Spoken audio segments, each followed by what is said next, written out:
Film dibuka dengan kilas balik kehidupan Madeline kecil yang saat itu tinggal di sebuah rumah terpencil bersama sang ibu yang suka mabuk-mabukan dan ayahnya Mr. White yang sangat jarang pulang ke rumah. Hari itu ketika Madeline memeriksa keadaan ibunya yang sedang teler, tiba-tiba dia melihat sesosok pria bertopeng mendekati rumahnya. Madeline coba memberitahu ibunya, tapi karena mabuk parah, ibunya tak terlalu mengabaikan Madeline. Ketika pria itu berhasil masuk ke dalam rumah, Madeline segera bersembunyi.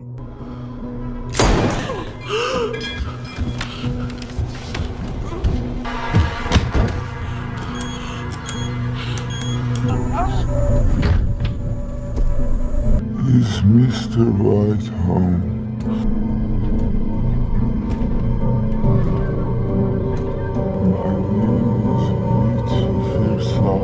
Si pria bertopeng kemudian mengatakan bahwa dirinya adalah Lucifer Safin. Dia datang untuk membalaskan dendam atas kematian keluarganya yang dulu telah dihabisi oleh Mr. White. Kemudian dia menghabisi ibu Madeline. Setelah menghabisi ibunya, Safin kemudian mencari keberadaan Madeline. Madeline yang sebelumnya sempat melihat sebuah senjata di lemari, tiba-tiba keluar dari bawah kasur.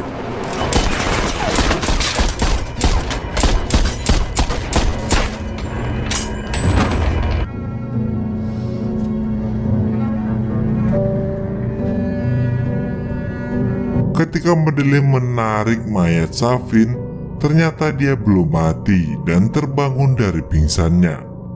Seketika Madeline pun kabur dan terperosok ke dalam retakan es.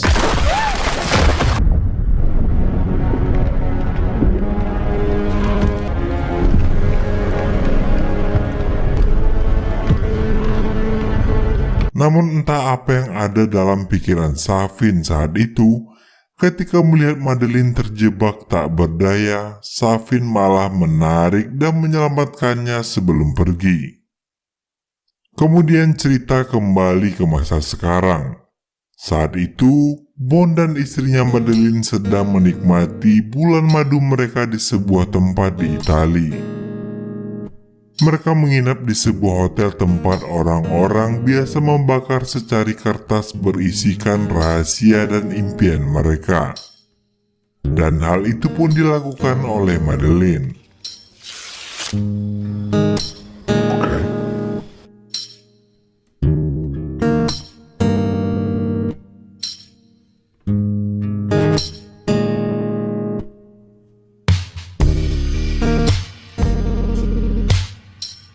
Pagi hari, Bond pamit pada Madeline akan berziarah ke makam Lynn, mantan kekasihnya.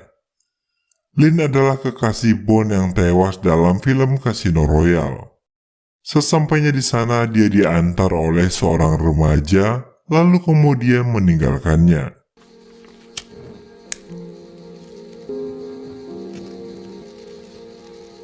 Tak lama kemudian Bond melihat sebuah kartu nama berlambang Spectre yang terletak di makam Lynn. Dan tiba-tiba,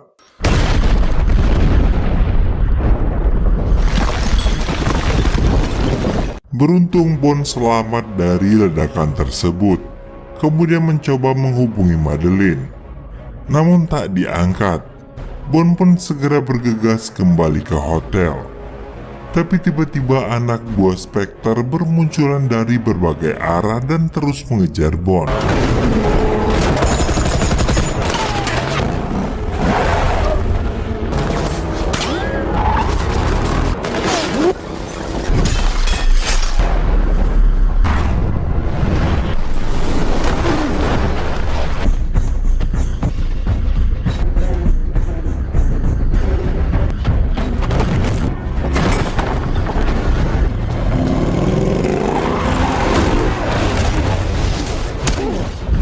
Bond berhasil melumpuhkan seorang agen Spectre bernama Primo.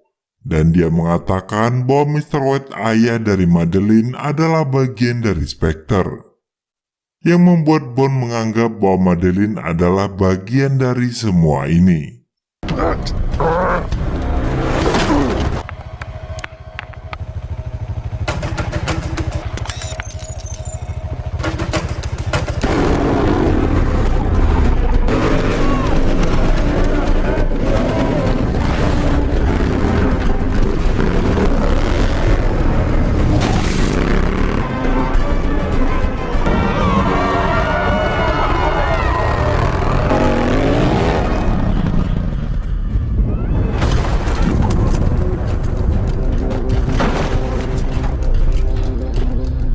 Setibanya di hotel, Bond bertanya pada Madeline bagaimana Spectre bisa mengetahui keberadaannya.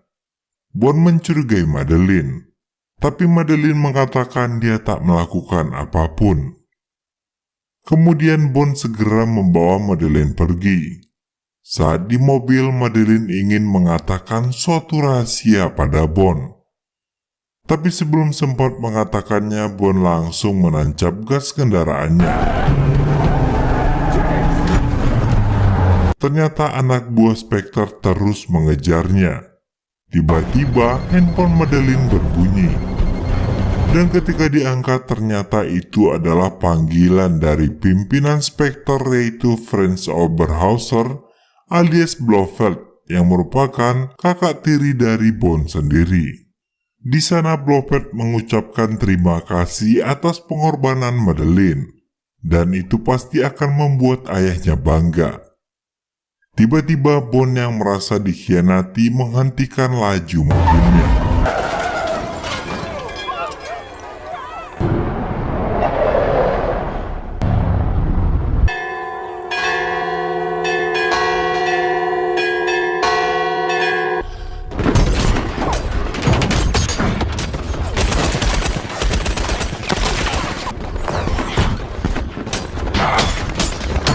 Para anak buah Spectre mengepung mobil Bond dan memberondongnya dengan peluru.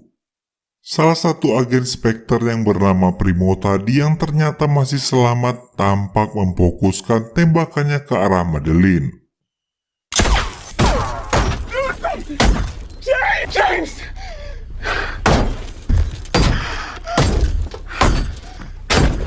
Say something, James!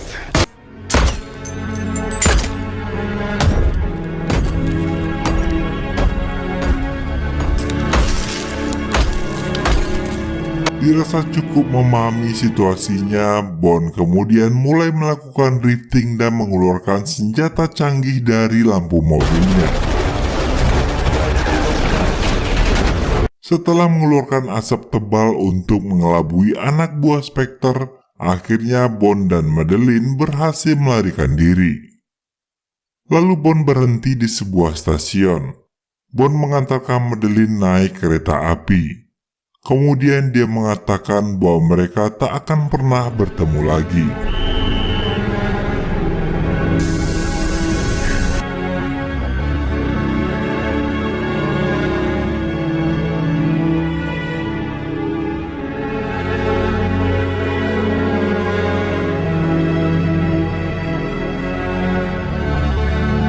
Dan film pun baru dimulai. Singkat cerita, 5 tahun kemudian, Spectre membobol sebuah laboratorium MI6 tempat Profesor Obruchev sedang mengembangkan penelitiannya. Obruchev menciptakan sebuah senjata biologis yang mengandung nanobot bernama Heracles, yang dapat menginfeksi targetnya melalui sentuhan dan hanya akan aktif pada DNA yang telah ditentukan. Sangat canggih. Setelah berhasil mendapatkan Obruchev dan penelitiannya, kemudian Spectre pun menghancurkan laboratorium tersebut.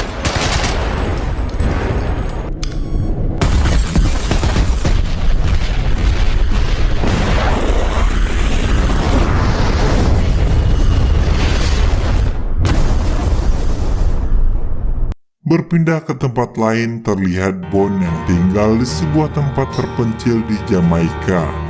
Dia menikmati masa-masa pensiunnya setelah tak lagi menjadi agen MI6. Suatu hari saat Bond pulang syuting Mancing Mania, dia mendapat kunjungan dari teman lamanya yang bekerja di CIA bernama Felix, dan seorang rekannya dari Departemen Luar Negeri Inggris bernama Logan S. Kedatangan Felix adalah untuk meminta Bond menyelamatkan Profesor Obruchev beserta penelitiannya dari tangan Spectre. Namun Bond menolak. Nice to see you again, Felix.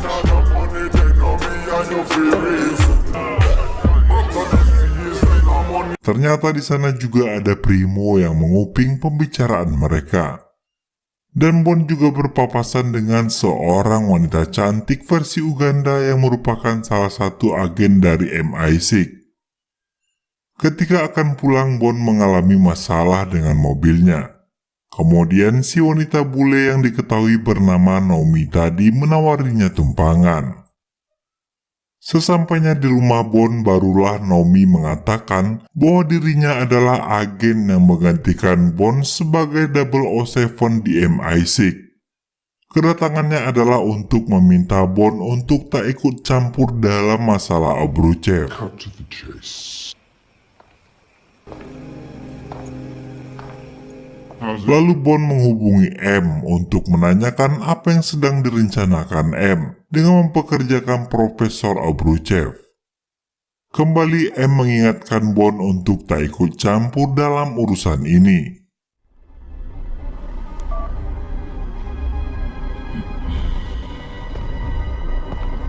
Dan kemudian M meminta Q untuk memantau keadaan Blofeld yang ternyata sedang ditahan di sebuah fasilitas tahanan berkeamanan tingkat tinggi di bawah pemantauan MI6.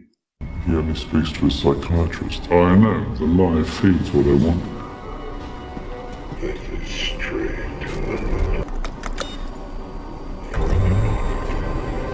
He's like this every day.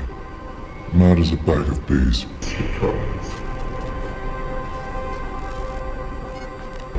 It's nothing. It's clean as can be. Sementara itu, mendengar keterlibatan Spectre, Bond yang teringat akan istrinya memutuskan untuk ikut bersama Felix menyelamatkan Profesor Obruchev.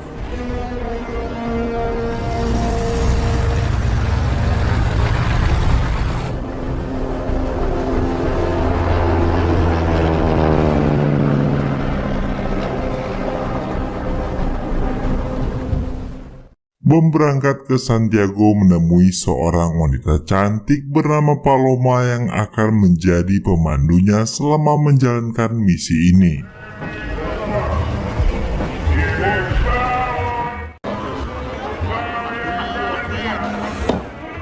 You're late. Bond dan Paloma menghadiri sebuah perjamuan yang dihadiri oleh semua petinggi Spectre dari berbagai negara. Ternyata itu adalah sebuah jebakan yang khusus dipersiapkan oleh Blofeld untuk menyambut kedatangan Bond.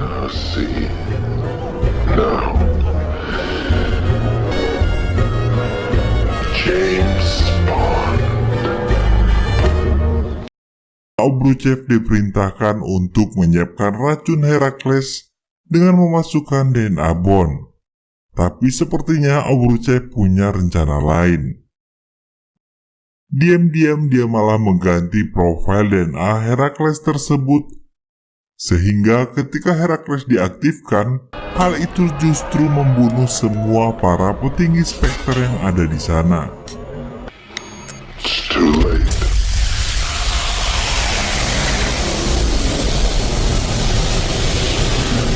It's already crawling onto your skin. Don't be alarmed, it's harmless to us, just to him. So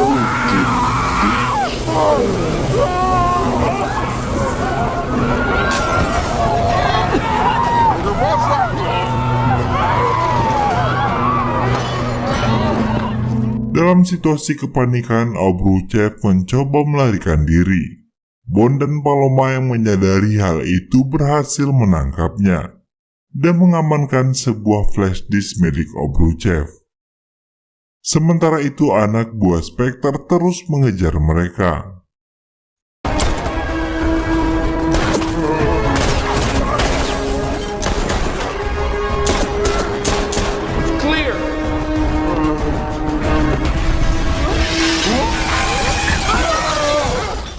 Mereka sempat kecolongan oleh agen baru 007. Namun Bond dan Paloma berhasil kembali merebutnya. Oh no, no, no. Oh, there you are.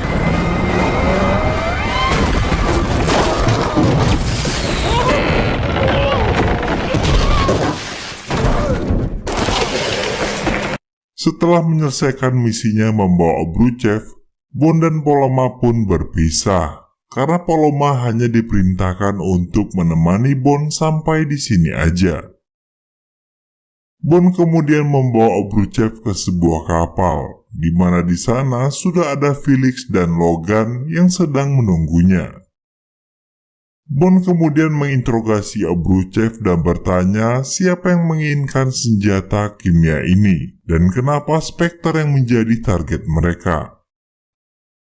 Mendengar hal itu, Logan meminta Obruchev untuk tutup mulut. Tapi Obruchev mengatakan bahwa M adalah orang yang memerintahkannya untuk membuat senjata tersebut. Namun ada orang lain yang memerintahkannya untuk mensabotase.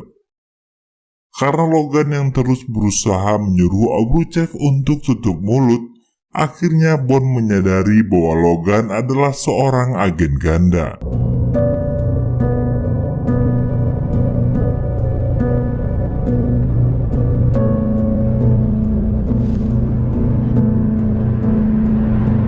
Terjadi perebutan senjata antara Bond dan Logan yang membuat Felix tertembak.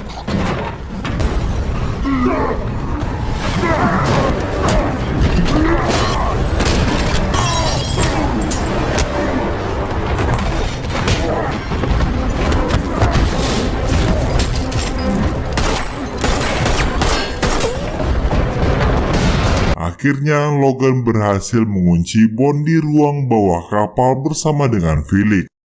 Dan kemudian mengatakan pada Obruchev bahwa dia juga bekerja untuk Lucifer Safin. Mereka pun pergi dengan pesawat setelah menghancurkan kapal tersebut.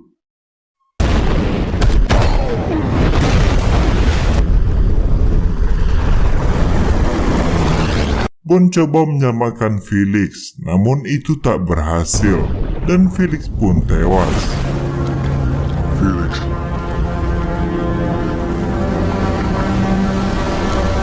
Felix. Bond kemudian pergi ke kantor MI6. Dia disambut oleh Moneypenny dan mengantarnya ke ruangan M. Di sana Bond meminta M untuk mengizinkannya bertemu dengan Blofeld di penjara Belmars untuk mengetahui pada siapa Obruchev dan Logan bekerja. Namun M menolaknya karena Blofeld adalah satu-satunya yang tersisa dari Spectre dan tak ingin mengambil risiko. Moneypenny yang melihat kekesalan Bond menawarkan bantuan. Tanpa sepengetahuan M, mereka meminta bantuan pada Q untuk mencari tahu apa yang ada dalam flash disk milik Obruchev yang ditemukan oleh Bond. Ternyata itu adalah pusat data DNA dari penelitian yang dilakukan Obruchev selama ini. Dan bukan hanya DNA Spectre saja. Ternyata di dalamnya terdapat juga ribuan DNA orang-orang penting di dunia. Tentu saja ini akan menjadi ancaman serius. Bond kemudian meminta Q untuk membujuk M agar dapat memasukkannya ke penjara Belmars, karena dia yakin Blofeld pasti mengetahui siapa di balik semua ini. Tapi masalahnya Blofeld hanya mau berbicara dengan satu orang saja, yaitu psikiaternya. Yang tak lain itu adalah Madeleine. Sementara itu di ruang kerjanya Madeleine dikagetkan dengan kedatangan Lucifer Safin, yang dulu pernah membunuh ibunya sekaligus menyelamatkan nyawanya. Safin tahu bahwa Madeleine adalah psikiater kepercayaan Blofeld. Dia meminta Madeleine membantunya membalaskan dendam dengan pergi ke Belmars, menemui Blofeld dan membawa Herakles bersamanya, atau dia akan membunuh orang yang dia cintai. Kembali ke kantor MI6, Bond kembali diaktifkan menjadi agen 00. Lalu di sana M menjelaskan bahwa sebelumnya Heracles dirancang sebagai senjata paling efisien untuk MI6 yang berpindah dari satu manusia ke manusia lain tanpa membahayakan hingga dia mencapai sasaran yang dituju. Tapi Obruchev memodifikasinya hingga dapat membunuh siapa saja yang berhubungan dengan sasaran. Mengingat situasi yang semakin berbahaya, akhirnya M mengizinkan Bond untuk menemui Blofeld di Belmarsh. Dan di sana untuk pertama kalinya setelah 5 tahun, akhirnya Bond bertemu dengan istrinya Madeleine. Tampak Bond dan Madeleine sangat canggung dengan keadaannya. Kalau nggak ada kamera mungkin si Bond udah nangis guguikan. Tapi malu atuh, masa seorang agen nomor 1 di dunia yang dikenal playboy harus nangis karena masalah rumah tangga. Widih. Kemudian Madeleine dan Bond pun masuk ke dalam ruangan untuk bertemu dengan Blofeld. Namun ketika Blofeld akan keluar, Madeleine memutuskan untuk mengurungkan niatnya dan meminta keluar dari ruangan tersebut. Tapi sebelum Madeleine keluar, Bond sempat menyentuh tangan Madeleine. Dan ketika percakapan Bond dan Blofeld berakhir ricuh, Blofeld pun tewas setelah Bond mencekiknya. Blofeld, die! Jesus, open the door.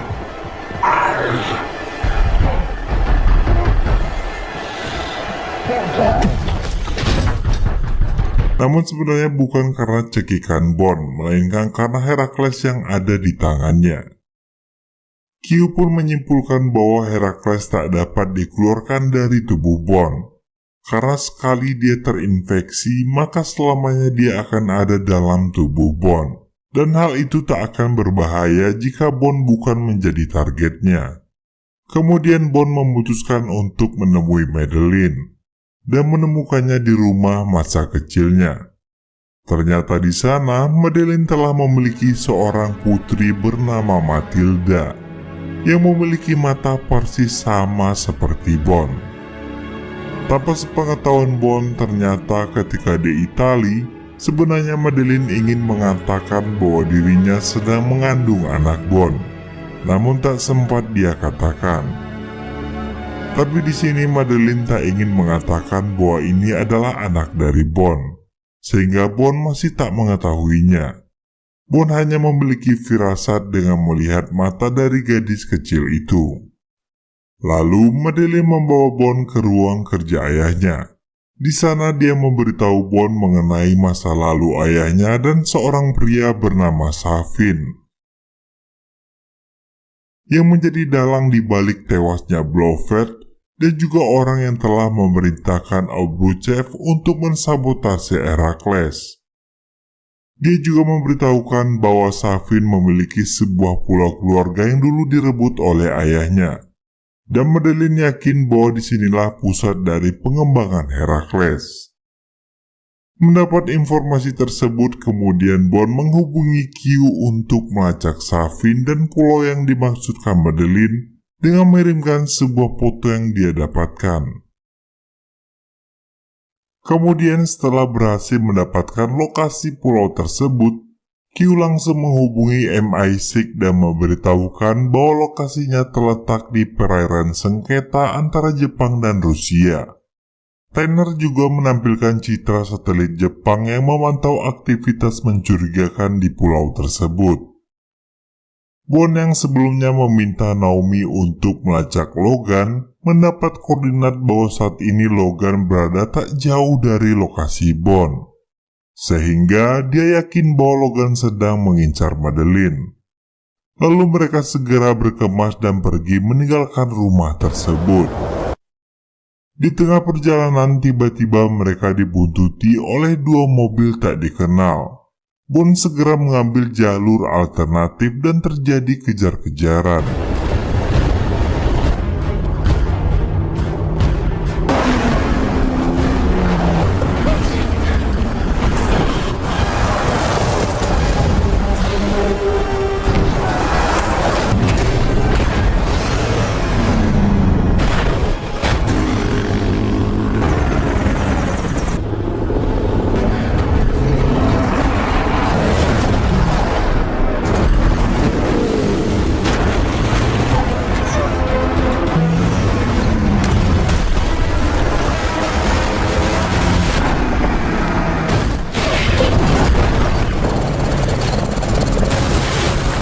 Melihat situasinya semakin membahayakan Madeline dan Matilda, Bond memutuskan bersembunyi ke dalam hutan untuk mengelabui anak buah Safin.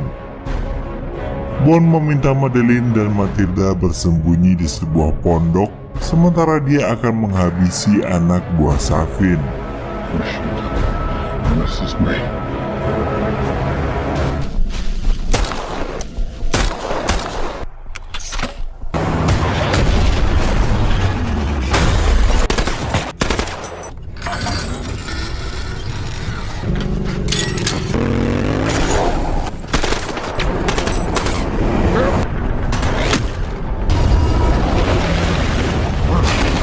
Logan yang terjepit meminta Bond untuk membantunya. So why don't you help me out, brother? You won't be able to stop him. Dan Bond pun langsung membantunya untuk segera bertemu dengan Sang Pencipta. Ketika Bond menghampiri Madeline dan Matilda, ternyata mereka telah berhasil diculik oleh Safin dan dibawa menggunakan helikopter. Naomi kemudian datang memberikan tumpangan pada Bond. Berdua mereka langsung menuju bandara di mana Q telah menunggunya. M mengatakan bahwa ada 3 yang menjadi tujuan utama misi mereka: mengkonfirmasi adanya Herakles, membunuh Oburshev dan Safin, kemudian menyelamatkan Madeline dan Matilda. Sebelum menjalankan misi, Q memberikan Bond sebuah arloji canggih yang mengandung denyut elektromagnetik dan dalam jarak dekat dapat mematikan setiap sirkuit dalam jaringan terprogram. Sementara Naomi dibekali dengan Kidar yang dapat memetakan setiap ruangan. Sementara itu di pulau terlihat Safin yang baru saja tiba membawa Madeline dan Matilda. Safin disambut oleh Profesor Obruchev dan memberikan sebuah serum Herakles yang tertanam DNA Madeline dan Matilda. Lalu Safin membawa mereka ke sebuah taman beracun yang sedang dia kembangkan, dan berkata itu adalah warisan dari ayahnya. Sebuah kolam taman yang dihiasi dengan berbagai bunga beracun, dan kemudian memisahkan Madeline dan Matilda. Bond dan Naomi bergerak menuju pulau menggunakan sebuah kapal siluman yang dapat terbang dan menyelam di bawah permukaan air. Gravity is no always your friend.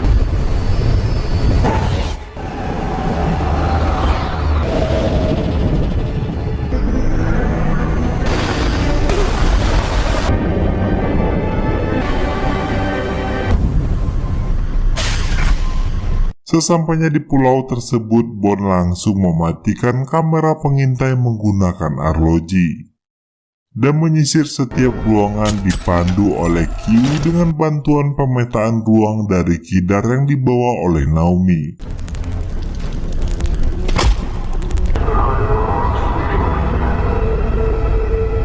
Bond berhasil menemukan Obruchev dan berencana untuk segera meledakkan laboratorium tersebut.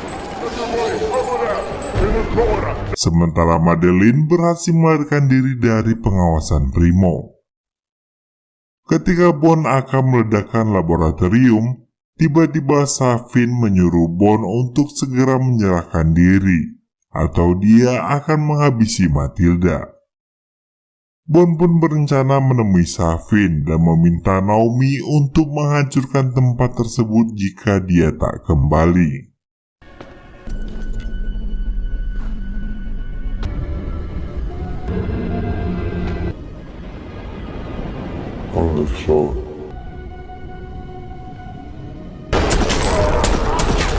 Sesampainya di tempat Safin, Bond berhasil menghabisi anak buah Safin. Namun sayang, Safin berhasil melarikan diri dan membawa Matilda. Dalam pelariannya, Matilda berusaha berontak dan menggigit tangan Safin. Lalu Safin membiarkan Matilda pergi begitu saja. Di tempat lain, Naomi akhirnya menghabisi Obruchev dan membubarkan semua pekerja di fasilitas tersebut. Sementara Bond yang sedang berusaha mencari tahu keberadaan Safin berhasil bertemu dengan Madeleine. Dan mereka juga menemukan Matilda yang bersembunyi di bawah sebuah meja. Lalu Bond meminta Naomi untuk segera membawa Madeleine dan Matilda, sementara dirinya akan menyelesaikan misi untuk memburu Safin.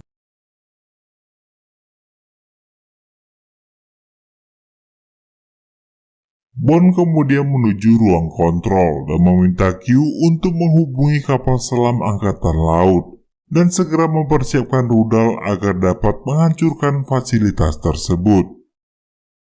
Q mengatakan untuk menghancurkan fasilitas tersebut, Bond harus memastikan palkanya tetap terbuka, atau semua akan percuma karena pulau itu dilindungi oleh lapisan yang sangat kuat.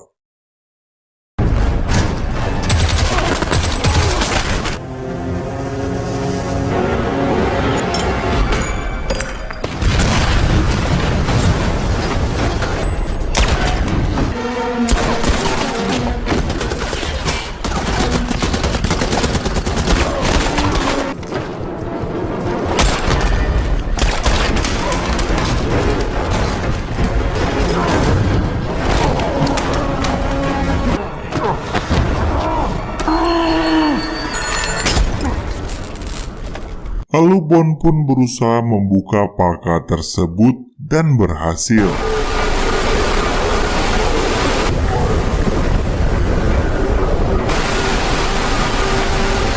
Bond kemudian bergegas mencari Safin. Sementara itu, Angkatan Laut menembakkan rudalnya menuju target. Bond hanya memiliki waktu 9 menit sebelum terjadi ledakan. Namun sayang, tiba-tiba palkanya kembali tertutup. Ketika Bond kembali menuju ruang kontrol, tiba-tiba saja Safin muncul dan menembakinya.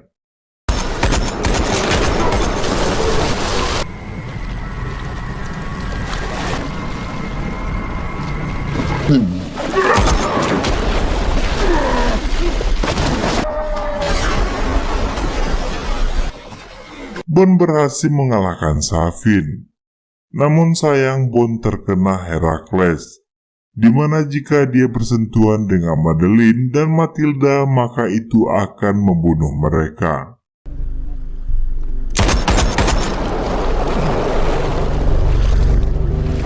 Akhirnya Bond berhasil kembali ke ruang kontrol dan membuka semua palka yang ada.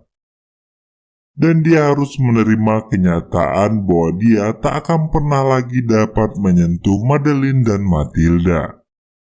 Akhirnya, untuk terakhir kalinya Bond meminta Q menghubungkan panggilannya dengan Madeleine.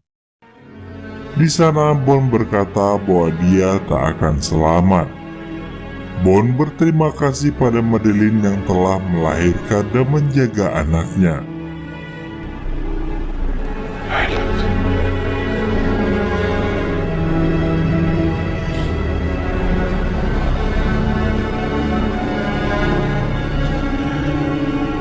If we only had more time.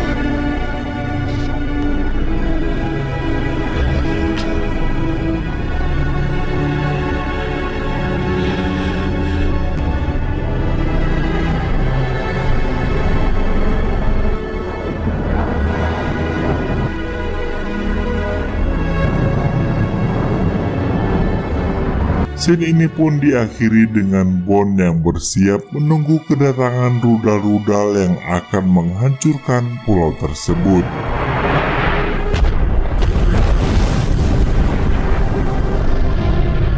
Semua tampak berduka atas kejadian itu. Mereka kehilangan suami, sahabat, dan satu-satunya agen terbaik yang selalu bisa diandalkan. Scene kemudian berpindah ke markas MI6, di mana rekan-rekan Bond mengenang kematiannya. Dan film pun diakhiri dengan Madeleine yang kembali melanjutkan hidupnya bersama Matilda menuju Matera, Italia, tempat di mana dulu dia dan Bond bersama. Dan